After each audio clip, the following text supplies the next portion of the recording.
Welcome back, baby. Welcome to the Bears Den, a collaboration of WARR Media and SportsZone Chicago.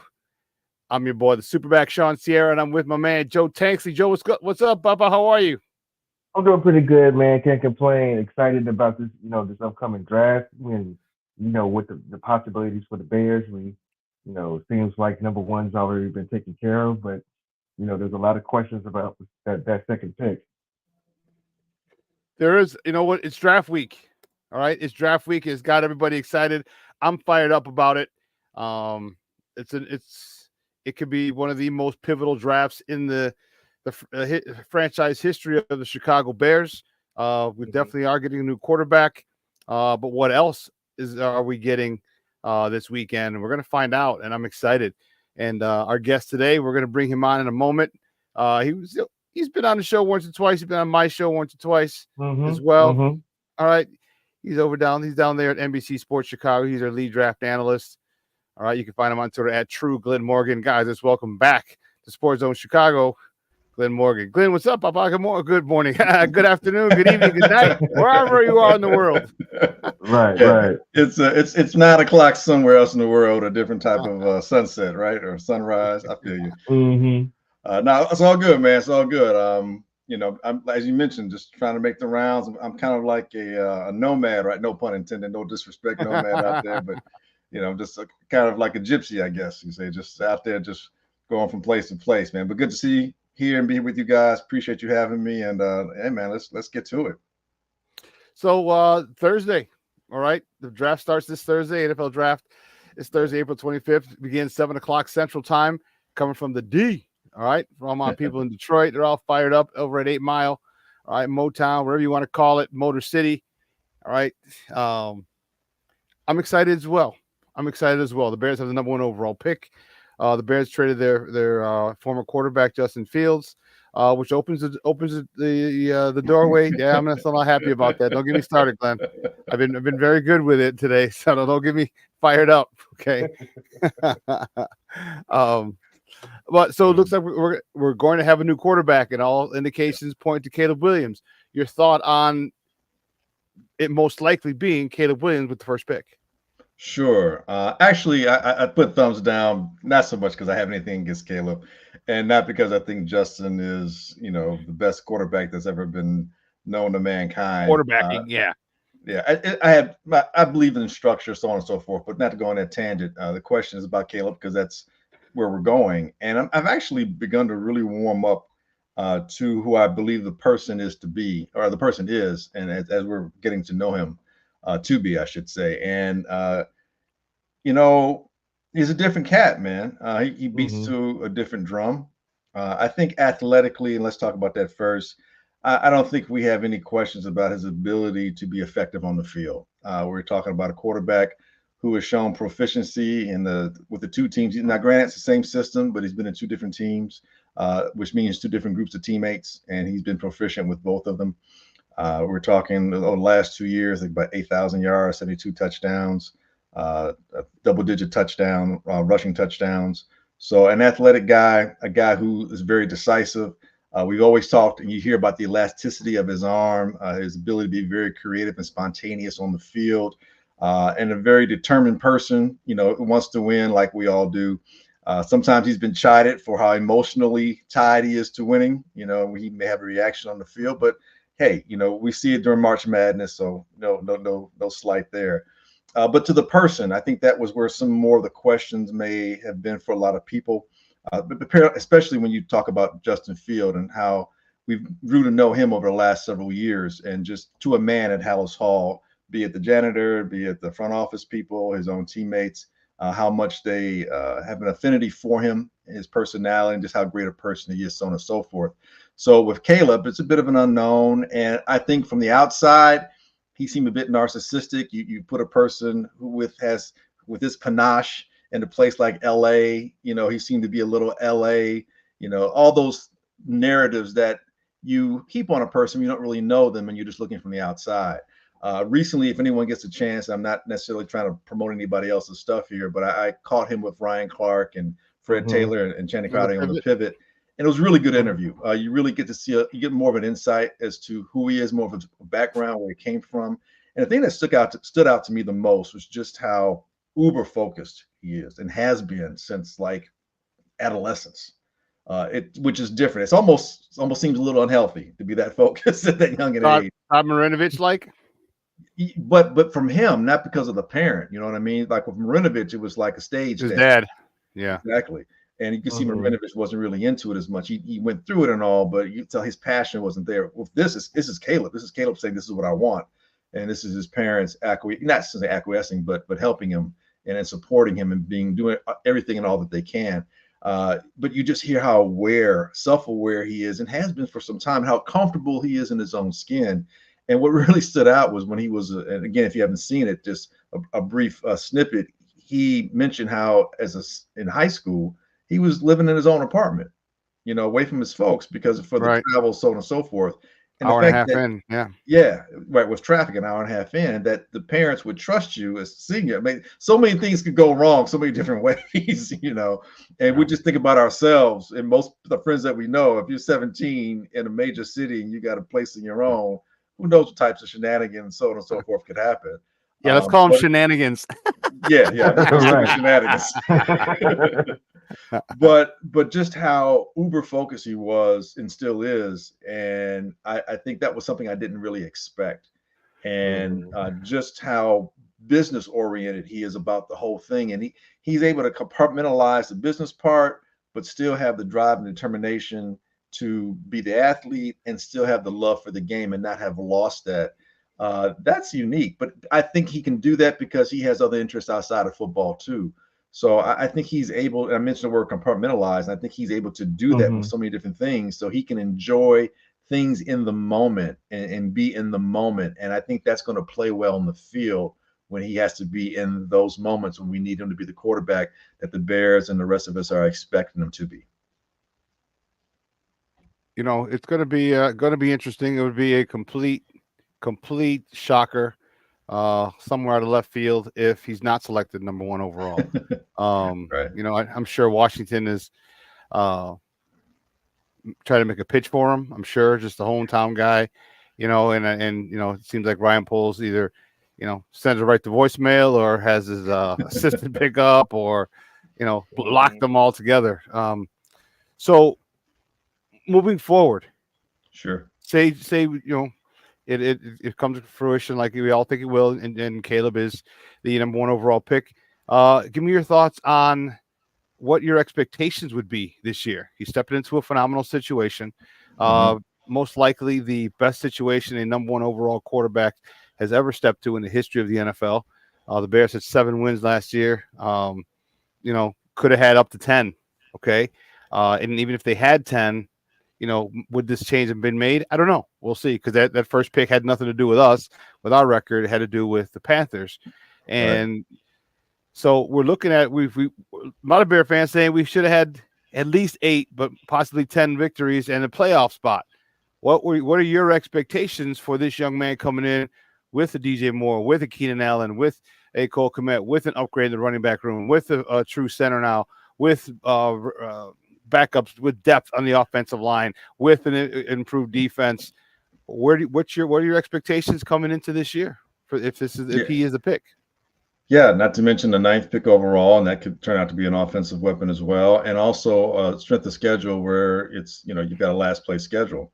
My expectations are very limited in a minute way. Playoffs, man. That's what I'm expecting. I don't want anything less than that. Are you kidding me? No, he wants to be legendary. So now it's time to be legendary. No, really, I don't see any reason why we and he and the team can't be. Not to, we forgot to mention too, a new offensive coordinator, a veteran offensive coordinator. Bingo. Which again, you and I talk so much, Sean, about how important coaching is, how necessary it is to success in football, both offensively and defensively. Your coordinators are tantamount to the success of any NFL team. And I'll say when it comes to the quarterback position, it is the most important position in all of team sports. I don't care the sport. In all of team sports, it is the most important position keep in mind, ironically, however, it is the most interdependent position in all of team sports too. Right. Everybody's got to do their job, from the coaches to your teammates to the equipment manager, okay, for you to be successful. So but I do expect playoffs. You have a Hall of Fame caliber wide receiver in Keenan Allen. You have a Pro Bowl caliber wide receiver in DJ Moore. You have a Pro Bowl caliber tight end in Cole Kmet. You have a very capable backup tight end, so you've got depth there. You have really two good athletic tackles who are improving each year. The interior of the offensive line still concerns me. The centers should be better. Our quarterback should not be playing center field or shortstop when they hike the ball. So I think That's that for might starters. be an upgrade there. But there's depth in the running back room. You have running backs who all three can catch the ball. One's a better route runner. Two can score from anywhere from 60, 70 yards out. You have a very good top 10 defense, and I'm saying that conservatively. I really think they have the ability to be a top 5 defense, getting better, and that's without the other edge rusher that we're hoping that they can acquire either through the draft or free agency. They need a little more depth here and there, but for the most part, the defense is pretty stacked. And I expect them to be a lot better. These guys, most of these guys are going into the second season, or some other guys are going into the third season in this defense. So I expect them to just be getting better. So a defense that can help you whenever you make mistakes, and the special teams looks to be solid as well. So yeah, man, I don't see any reason why they can't be competitive. Last year they went 2-4 in the division, and very easily should have been 3-3. The coaching, I think, cost them the first game in Detroit. So if you can do what the Bears did last year, I know each year is different. I understand that unequivocally, every year is different. However, there are progressions and regressions, and the Bears are on the upswing. And I don't see any outside of the quarterback, and the depth there is a big issue. That being said, outside of the question mark at quarterback, I don't see any reason why we can't. There has been precedent set just as recently as last year with Stroud, and Caleb's going to enter a situation where he has more talent than Stroud did. And Stroud did it in a division that they weren't supposed to compete in at all. It's supposed to be the Jaguars division, in a conference that was the most competitive conference entering last year that we had ever seen.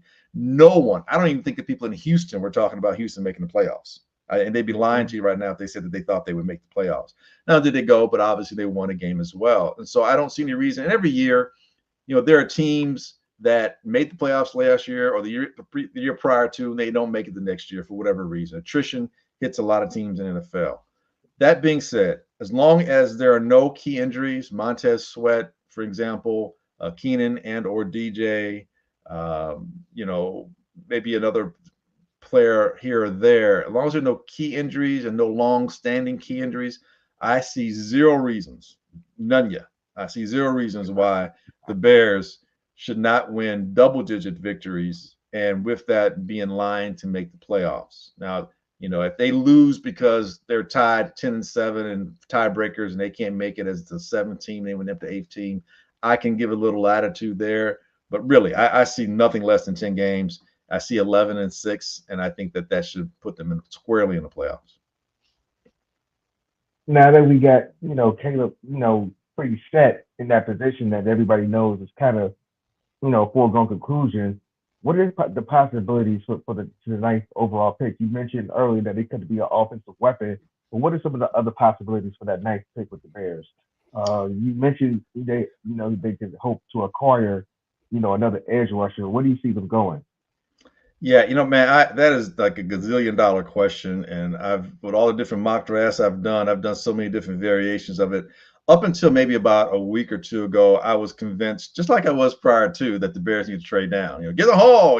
I'm still in the get something, because this is such a talent-laden draft at all the positions that we need the most help in. Receiver, edge position, offensive line. So I really felt quarterback. I really felt that this was a draft that the more picks you have, the better you can insulate your team against the rigors of the NFL. There's so many unpredictable things can happen. You want to have that depth to be able to contend with that unpredictability. That being said, to answer your question, Joe, at 9, I came around to thinking this is probably going to be the year that you do as much as you can to insulate, invest in your quarterback as much as possible. And if you get a Dunze, if he's there, he's available. I think Neighbors would be gone before then. I think Marvin Harrison Jr. would be gone before then. If you acquire a Dunze, if he's there, if a Dunze is there, I believe that the Bears are going to take him for several reasons. One, as we mentioned before, you have the other receivers in tow, DJ and Keenan Allen. And actually, my comp for a Dunze is Keenan Allen. To me, he's a little faster Keenan Allen. Oh, okay, I was gonna say just a little more speed. Mhm. Yeah. Definitely. But in terms of being smooth in and out of your routes, the ability to track the ball over either shoulder, be able to play inside, outside, to be able to run well after the catch. They're not twitchy athletes, but they're very smooth. They're very capable. They're reliable. They're efficient. They're efficient receivers, and they're consistent. And they rise to the occasions. The moment never seems to get too big for them. So to learn from someone to be your mentor that's pretty much like you in a way, I think will help him. Not only that, but Odunze is an excellent blocker downfield, and that's something that plays well into the Bears' offense. At least it has in the past. I don't see any reason why it wouldn't. Shane Waldron's been very good with the running game. That's something that was an emphasis in Seattle as well.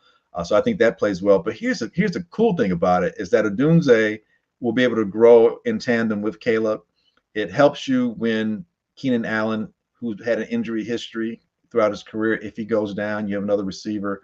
But not only that, Keenan's in the latter years. He may or may not re-up with the Bears. He may decide to retire or whatever. But you don't expect him to be the Bears more than maybe another 2 years, if that. Odunze can learn and grow. You get a receiver, and outside of quarterback, receiver is the other position that gets a lot of money when it comes to that second contract. So you get an extra year with him and your quarterback at the same time. So that helps out. But in terms of on the field during game day, he is not going to be double teamed, folks. You can't afford to double team because you got DJ Moore, you got Keenan Allen, you got Cole Kmet, you have running backs that you have to account for. He's going to be single covered. There might be a little safety help shadowing here and there, like a little place help. He has the speed that the other guy, DJ's got pretty good speed, but Keenan doesn't have the speed that he used to. Odunze is going to be able to stretch the field, so it helps everything underneath. Not only that, but that single coverage means he's facing either the second or third best defensive back on the team. And I like for the Bears to be able to leverage that in their favor as well. So I think it's really key to get Odunze because he does so much for you now. And invariably, he's going to be there to do so much for you in the upcoming years when it comes to contract situations to Keenan and or DJ move on. You have someone that, again, has grown and established synergy with Caleb from day one. So I think that's why it's Odunze, and that's why I've settled on that. But if Odunze is gone, to your question, Joe, or tangential, or in addition to that, my 1B situation would be if they can find a trade partner to trade down. The Eagles, they seem to trade with them every year. So that's one of the teams that I've pointed, and I can see the Eagles wanting to move up for one of two positions, either cornerback and either getting Terrion Arnold out of Alabama or Quinyon Mitchell out of Toledo, or edge rusher. They let Hassan Reddick go, and Huff, I think it's Bryce Huff, is that his name? I believe that. Him and the long-term other edge rusher has been there forever. Names escape me right now. These guys they'll be free agents next year, and so they're not going to sign both of them. And so maybe an edge rusher and someone who, again, they can get him on a fifth year option, the first rounder, and someone whose game is similar to Hassan Reddick's in body type to some degree, a little bit not as he's not as twitchy as Hassan, but he's very athletic, and that would be Jared Verse. I think that'd be someone that they can go for. Now, we will talk a little bit later on about the Falcon situation, because if that's the case and everybody moves up, they may want to trade with the Bears, and maybe Dallas Turner appeals to them. But I think Jared Verse plays with his hand on the ground more than Turner does, and I think Verse seems to fit their scheme a little bit more than Turner. But if the Bears can trade down, then I can see being with the Eagles for the reasons why the Eagles want to go to 8 or 9, if that's the case. The Bears going back up to 22, what that avails for them, they can still get an edge rusher at 22 and or another receiver. I love Brian Thomas Jr. out of LSU. I mean, he's really, really good. And if you really pay attention to his skill set and see how he moves, he just fluid in and out of his breaks. For a guy with his length and his speed, sometimes you don't expect him to be as efficient and crisp with their routes. He's very good in and out of his breaks, very consistent. His elongated stride has a tendency to throw some defenders off. And he's able to break his routes off and cut them off and come back to the ball quickly. He's able to do double moves with with almost like seamless when he does his double moves. Really good hands. He does a great job. Soft hands, catches the ball in his hands. The only issue I have with Brian Thomas Jr. his contested catches. He needs to get stronger and better and more consistent with that. But his post fade routes are deadly because of his length. And Caleb being accurate, you throw that over the outside shoulder, you can't defend it. And he also gives you that speed, that 0 to 60 speed. He can score from anywhere on the field. I really like his upside. So if the Bears do trade down into the 20s, if he's available, if someone else doesn't snatch him up, I can see him being available. And if they do, Adonai Mitchell out of Texas. He's more physical. Yeah, he's more physical. But yeah, again, you're talking about a guy that's got 4.38 speed, and then Brian Thomas has 4.33 speed. So again, both guys will have to do what I said Odunze can do, but they would actually be faster doing it or more quick. Their splits are a little bit faster than him, and they've got that speed to take the top off as well. And Mitchell's, again, a good blocker downfield, very physical. I don't think he's as smooth a catcher. Sometimes he fights the ball a little bit, but it's not like he can't catch the ball.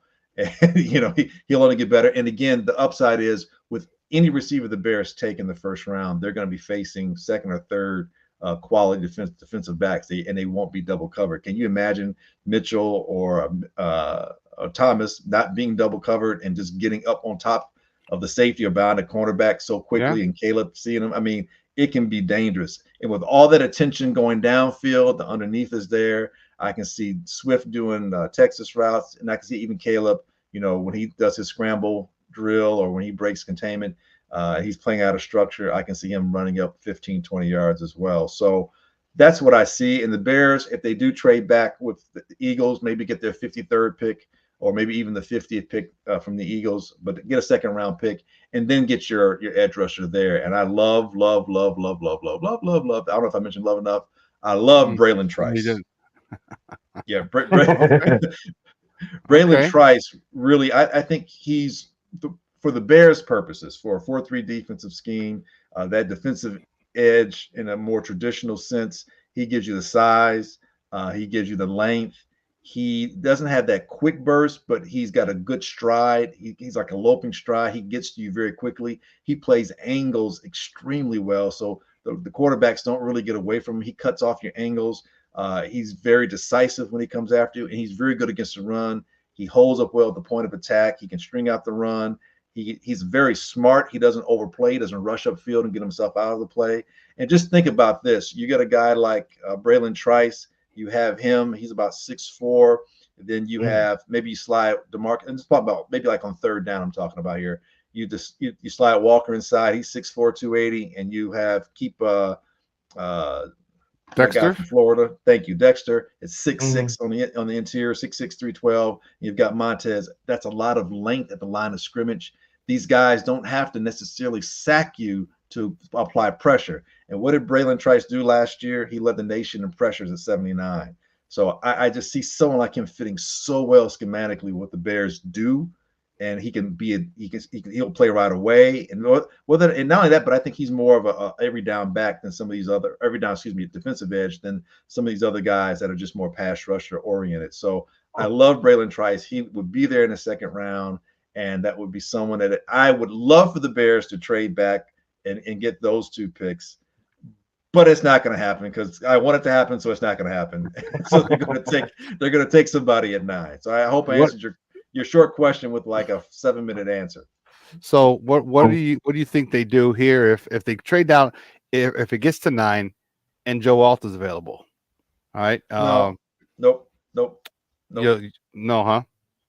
No, because they want a swing tackle. I get that, but I believe you can either get that in free, whether toward the end of the summer or midsummer, there'll be somebody available that you can have as a swing tackle.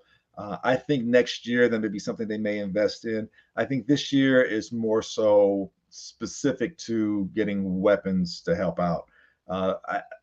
Braxton is really did well last year, especially after, I want to say about maybe the second week in October, he was fine. Penalties weren't happening. You didn't hear his name. That's how you know he was doing good. Right. And obviously Darnell Wright is extremely competent. on the other side. And these are both athletic tackles. Joe Alt, I think they need weapons more than they need blocking right now, which sounds weird. If anything, the blocking they need, if you want to sell me on Talisi Fawaga, that makes more sense to me on the interior because I'm more concerned about Tevin's health.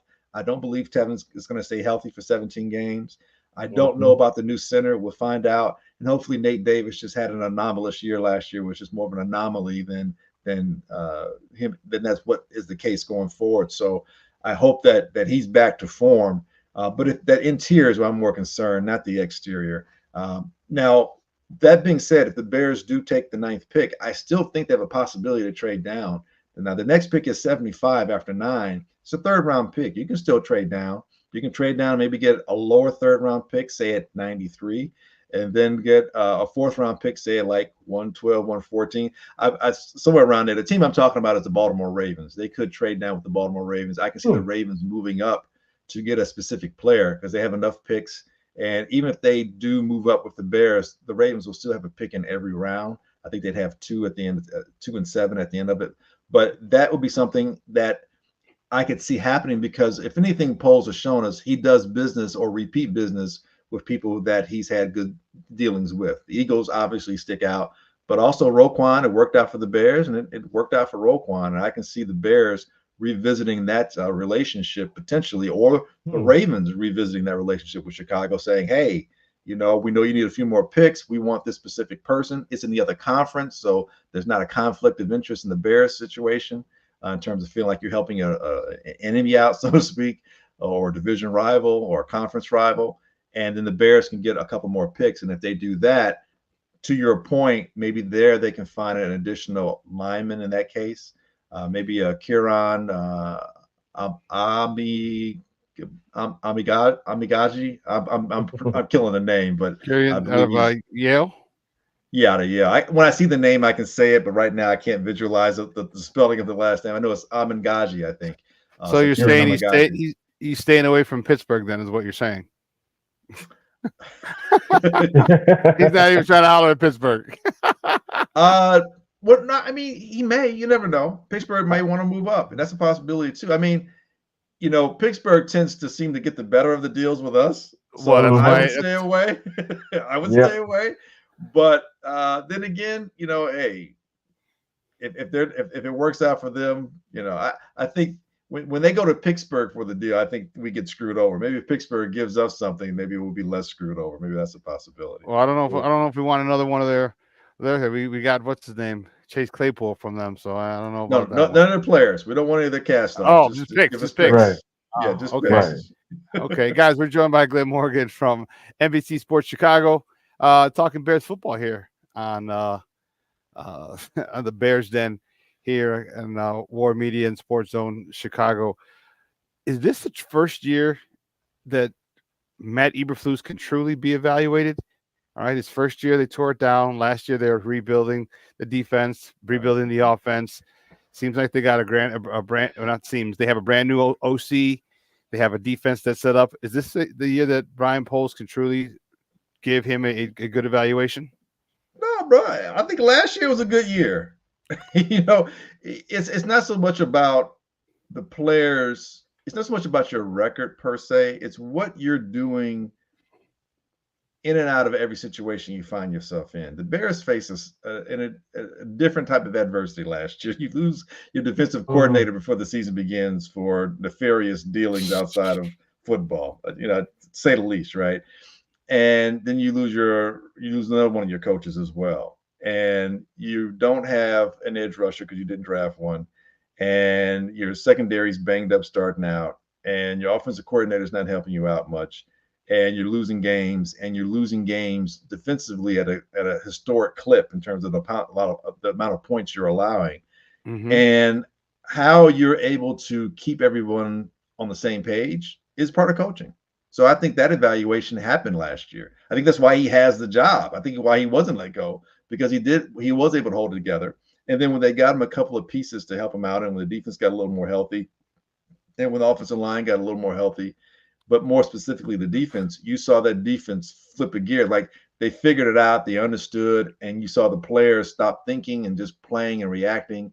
and working in unison. There's a synchronicity with that defense that really showed that they were being coached well. And here's the difference I say between Getz, the former offensive coordinator, and Getsy, I'm sorry, the former offensive coordinator, and Eberflus.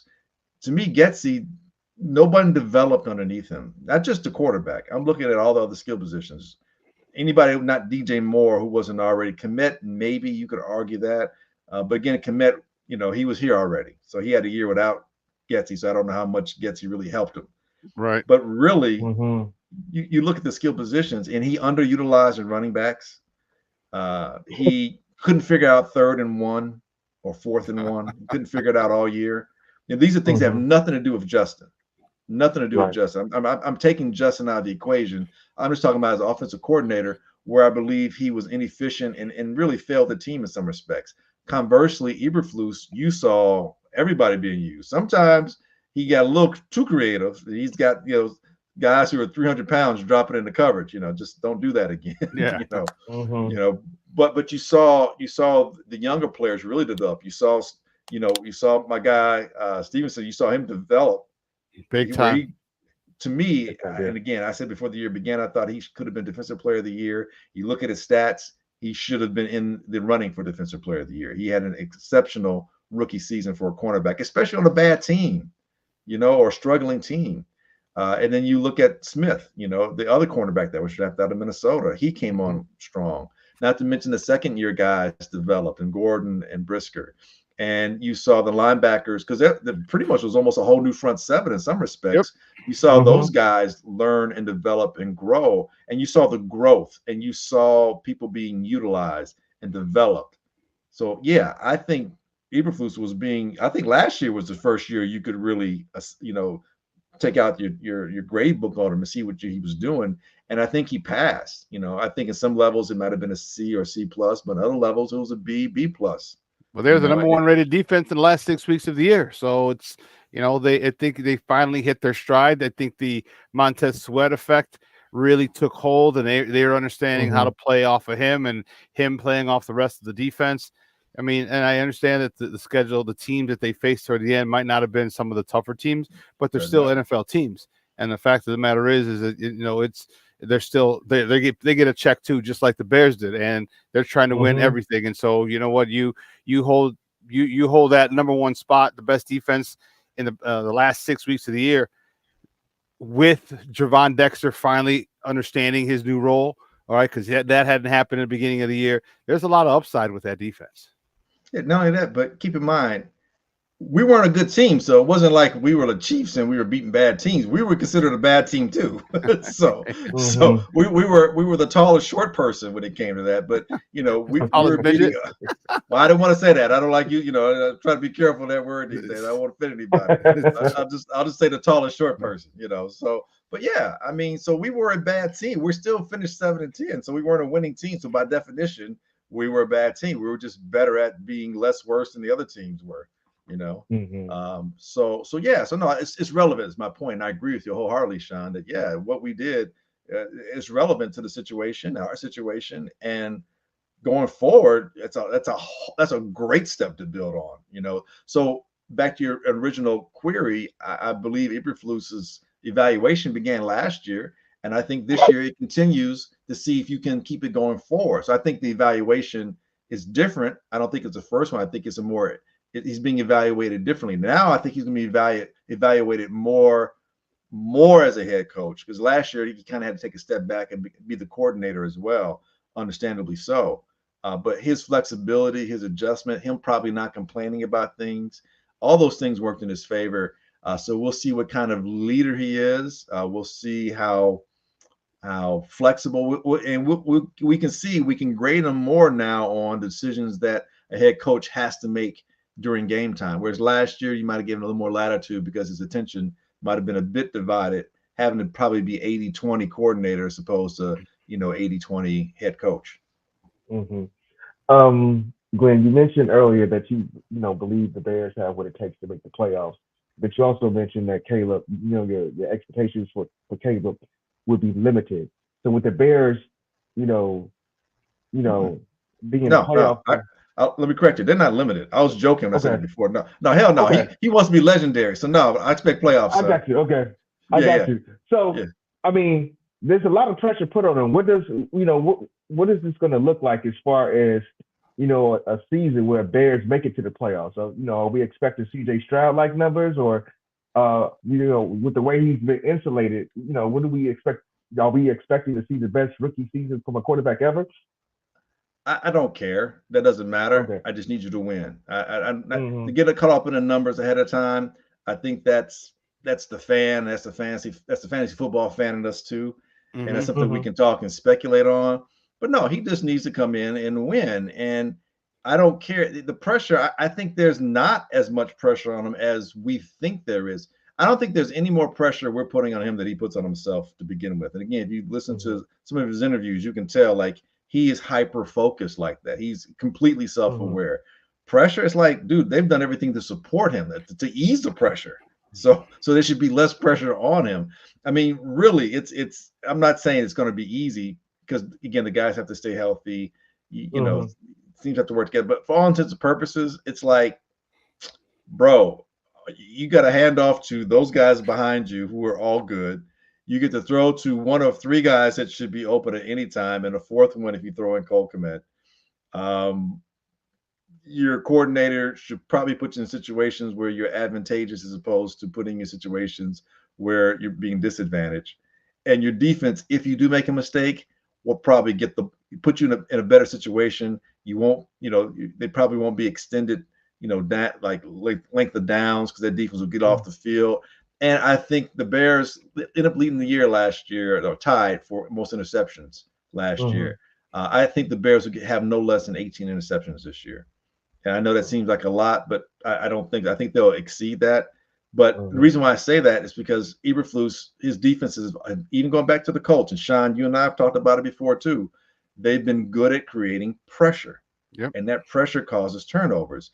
And with the ball hawking secondary that we have, with the linebackers that can catch the ball, with a linebacker who's 6'5", 250, who can cover laterally across and also drop deep into coverage, and with a defensive line who are long and tall, it is going to be difficult to pass the ball when we know you have to pass the ball. There's going to be a lot of tip passes. There's going to be a lot of errant throws, and the Bears are going to feast on that, just like we saw them do at the end of last year. I mean, they had about a stretch where I think they had about maybe 8 interceptions in 3 games or something like that. It was crazy. So I see them, doing that, but more of a sustained results throughout the course of the season. So they might average like 2.5 turnovers a game or something like that, or maybe even more, or 1.78 interceptions. Yeah, but and we're not even talking about forced fumbles. I'm just but just that pressure to cause interceptions, they'll be good at that. And if you think about the Lovie Smith defenses,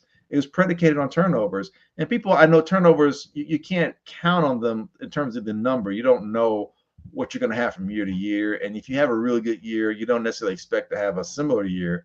That being said, you can look back at the Lovie Smith defenses and even the Tampa Bay under Dungy.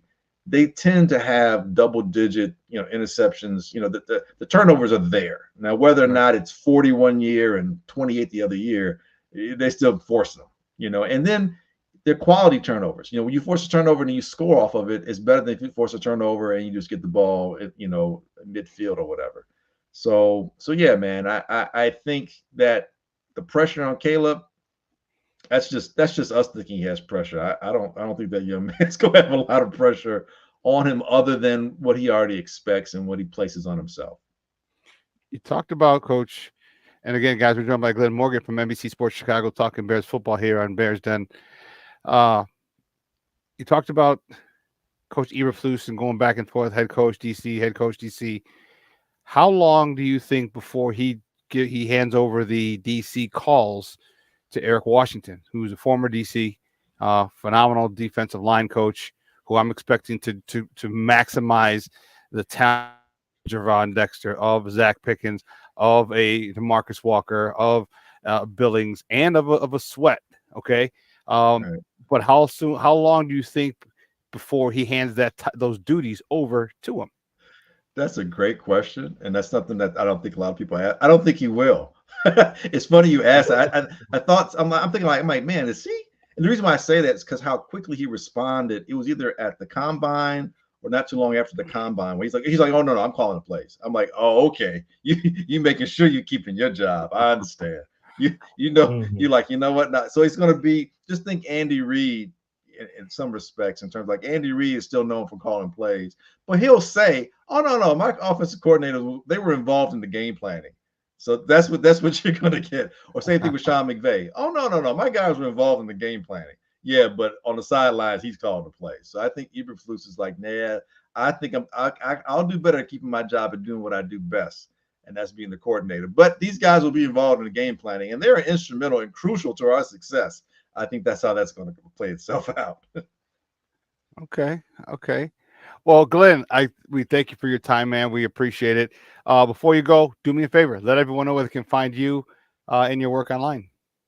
Man, hey, hopefully everywhere, but definitely on X or Twitter at Real Glynn Morgan at True Glynn Morgan, and hey, you check on YouTube, all the different platforms. This coming up week, I'll be on Football Night in Chicago. We've got a preview show this Wednesday on NBC Sports Chicago. So catch me out there. And then also the draft show itself Thursday night and a reaction show Thursday night will be involved in that. And I've got another mock draft that'll be coming out either Tuesday or Wednesday, but probably tomorrow sometime. Maybe late tomorrow. Final mock draft, the one that'll be perfect, that have everything right, the exact thing. You know exactly where all the players are going, from the Bears to the Saints to the Houston Texans and even the the New York Jets. So yeah, we'll have that all set out. So any and all things NBC Sports Chicago, and again, just type in the name on YouTube, man, and see go on the journey and see where you find me. Dude, great stuff, man. I appreciate it as always. And I would invite you to our draft party, but I know you got to be at work over at NBC Studio. So it's at our spot too. So Oh, see now you hurt the brother. That was a kidney punch, man. We pull up the punches, Tyson. Come on, man. 1 point. Keep them up. Yeah. So we'll be over at Output on Thursday, 6:00, six to like about 8-ish. Probably, Okay. Basically after the Bears pick, whether it's 9 or whether they trade back 11, 12, 13, whatever it is, Right. we'll go until that point. So yeah, it'll be a good time. But yeah, we definitely have you back here, and I mean, you got to hit some lunch again over at Output, and this time sir. it's on me. This time it's on me. No doubt. We got you on the airwaves saying it, man. So no doubt. But I appreciate it, Joe, Sean. Thank you very much. Saul, thank you as well. My guy over there at NBC Sports as well. So I appreciate you guys. Thank you for having me again, and go Bears, right? Bear down, baby. I'm fired up, man. It's gonna be good. It's gonna be good this Thursday. All right, man. We'll talk soon. Thanks, Glynn. All right, guys. Peace. All righty.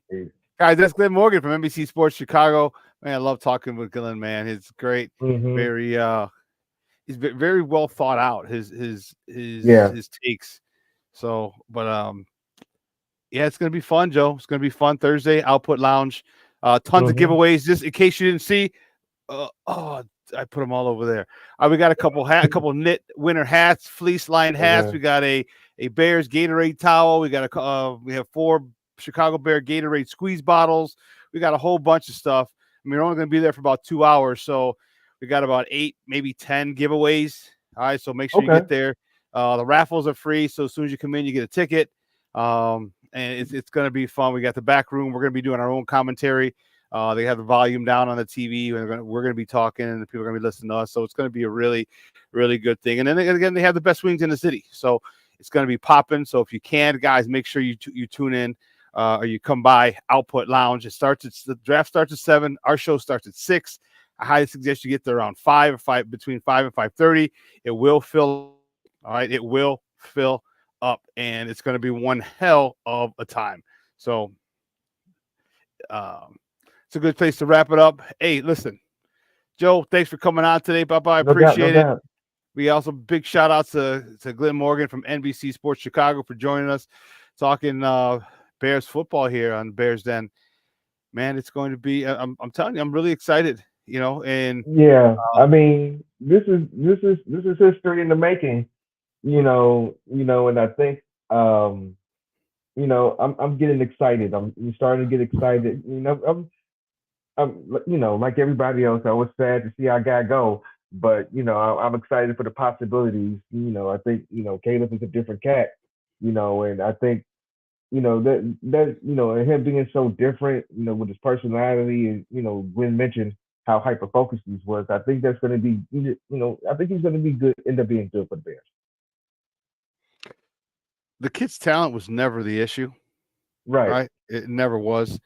We had I was on earlier with Adam Rank, and he mentioned the passion when he was crying, and there's just still some things that I have a gut feeling about him, and believe me, and people have said, oh, it's because you're a big Justin fan. I said, no, it's because I've coached for 15 years, 16, almost 20 years. I've coached.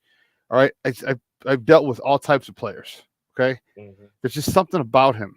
All right, and the thing that I have, and I wish him well. I'm not saying he's a jerk. I'm not saying he might be. And actually, I wouldn't mind if our quarterback's a bit of an asshole. I really wouldn't. All right. I need, I want him talking shit. I want him to be hated by our division. I want other fan bases to just despise him the way we despise Aaron Rodgers, the way we despise Brett Favre. I want our division rivals to despise him like that. All right. There were just some things I'm still a little leery with him, and I hope he proves me wrong. Hope he proves me wrong, because I think the kid's talent is off the charts, and he's stepped in a great situation. And when it all comes down, it all comes down to it. I root for the Bears. I love the Bears. I have players that I like, but I want the Bears to do well. And if this guy is able to handle that maturity, is mature enough to handle all the situations that come, and becoming a leader here when the locker room belonged to somebody else last year, and then the better he does, the better the Bears do, and that's in essence, ultimately, that's what I want. I want the Bears to do well. No I'm tired of it was January 27th of 1986 was the last time we hoisted the Lombardi Trophy. I mean, man, that's generations. You got kids, got kids, grandkids, and great grandkids, since then. And so, we're looking, and hopefully this is the beginning of something special, man. So I'm getting excited for it. But I'm not going to hold him to any other standard. I would have held Justin to 10 wins next year as well. All right, especially now that you got, to me, Joe, the most important thing was the play caller with Shane Waldron. That, to me, that was the most important thing. It is putting a young man, a quarterback, in a position to be successful. I know it sounds very cliche-ish, but man, it is so it rings so true. It is, and I think to what you're saying, it's real easy to mess this up. And we've seen it, lots of times before with Ryan Leaf. Players like that, who've gone number one and don't necessarily pan out. We've seen teams mess this up, and it's still no guarantee. But what you mentioned before, the capability of the coaching now and bettering play caller is going to help out tremendously. And we talked about it during the show. He's been he's going to fall into a great spot, for a rookie. Like Glenn said, there's not going to be much pressure. I think the pressure is going to come from the fans, but for him, realistically, like Glenn was able to point out, it's not going to really, because you have playmakers, and and I think that's the big key now. Is the team is is set to win. It is, and it does make it a lot easier when you have a running game, which is why the center position was so important, which is why the depth in the offensive line. If Tevin can stay healthy, if Nate Davis can stay healthy, and we can run that ball. Shane Waldron likes to run, 2 and 3 tight end sets. Dude, I love it. I mean, you talk about taking pressure off of a young man, quarterback. One of the things that people talk to, and you mentioned it, like C.J. Stroud. Like, I don't need a C.J. Stroud type of year. All right. I need a year where we run the ball down people's throats. All right, because that's going to help Caleb Williams. That's going to help the quarterback. That's going to help them, because now when you're able to get 3, 4, 5 yards a pop, and all of a sudden now it's 2nd and 4, 2nd and 6, 2nd and 5, man, that entire playbook is open. All right. Mm-hmm. And, your ability to, when a defense knows that you can get 2 yards on 3rd and 2, all right, they can't just bring in a nickel package. They can't bring in a dime package. All right. Because they do, that's less front in the front 7. And all of a sudden now you're just giving up the first down. So the ability to run the ball is going to be huge. And then when you do bring in the 7, and now you got a guy in Keenan Allen who knows how to just shred and finds a soft spot in all zones. You got DJ Moore, the Mr. Yak himself, yards after catch. All right, then you're going to have a speedster in Romeo Dunze, and you still have Tyler Scott, you still have Bayless Jones. And then you still have Cole Kmet. So again, to me, the most important thing was Shane Waldron, his ability to maximize these players and make it a lot easier for Caleb. Caleb didn't have anyone to throw to except Brendan Rice last year, for all intents and purposes. Now you're getting 2 Pro Bowl receivers, Pro Bowl caliber tight end, Pro Bowl running back. You got Pro Bowlers all on that. All your weapons are Pro Bowlers. So it's going to be a whole different story. And, look what happened when Justin had, top-notch receivers at Ohio State. Took them to the college football playoffs twice. Caleb Williams won the Heisman. When he had better receivers, had Jordan Addison. Right, he didn't have as many last year, but he still showed out. So you put better players around a really good player, his performance is going to rise. So that's a reason I'm excited, man. It's a reason I'm looking forward to it. I'm still going to be a Justin Fields fan, and I think people don't understand, and it's some of the meathead idiots, is that just because I'm a Justin Fields fan doesn't mean I can't root for Caleb. Right. All right. It doesn't mean I can't root for Caleb. All right. Right. Everyone made it seem like it's one or the other. Like I thought Justin was the better option for this team, but at this point, it's a moot point. So me thinking it's gone. All right, he's gone. Right. So right.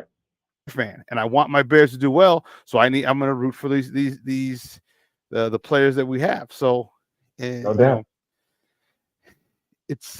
It's going to be, the next couple of days are going to be still going to be fun, still going to be exciting, because at number 9, and there's going to be something crazy like JJ McCarthy. Someone's going to jump up and take him in the top 5. All right, someone jumps up and takes him in the top 5, and then if Atlanta loses a pick, maybe they're talking about the swap with Minnesota, or maybe just they might lose it altogether. That's what Ian Rappaport said. No, Adam Schefter, excuse me. They might lose the pick altogether. If they do, man, that just bumps everybody up, or I should say bumps a lot more talent down to the Bears. Now what do you do? Right. So a lot of storylines unfolding, a lot of possibilities, and but I'll tell you what, come Thursday night, Chicago Bear fans are going to be pretty happy. Pretty happy. So, hey, for everyone here at SportsZone Chicago and WARR Media, we thank you for tuning in. Again, remember, guys, if you're in Chicagoland area, come check us out on Thursday. All right, 6:00. We'll be at Output Lounge, 1758 West Grand Avenue in Chicago, literally right down the street, right down Wood Street from the United Center in Westtown. Get there early. I say get there between 5 and 5:30. We start at 6. It is going to get packed. It was packed last year when we did the show. We've done a broadcast from there before. It gets packed. It gets packed. The best wings in the city. Make sure you get there. It's going to be one heck of a time. That, my peoples, I can promise you. So for everyone here at SportsZone Chicago, for everyone here at WARR Media, for my guy Joe Tanksley, well, give us some goodbyes. Give us some pleasure streets on the way out. Hey, check me out on Twitter and Instagram. We'll see you Thursday. Peace. Guys, we'll see you on Thursday. You'll see me tomorrow at 1 o'clock. What's tomorrow? Tuesday at 1 o'clock. You'll see me on my personal page on SportsZone Chicago's Roku channel. You'll see me tomorrow with my daily Bears talk with Nomad. You can catch me there tomorrow. So I will be on the rest of the week, and then Thursday I'm super duper excited. Tons of giveaways, tons of throughout the event. Like I said, 8 to 10 giveaways for like 2 hours. Man, that's like every 10 minutes. Yeah. Not every 10 minutes. We got it after every draft pick. It might just be after every draft pick. Bump it. Who cares? All right. So for everyone here at SportsZone Chicago and WARR Media, guys, you have a great night. time. Peace.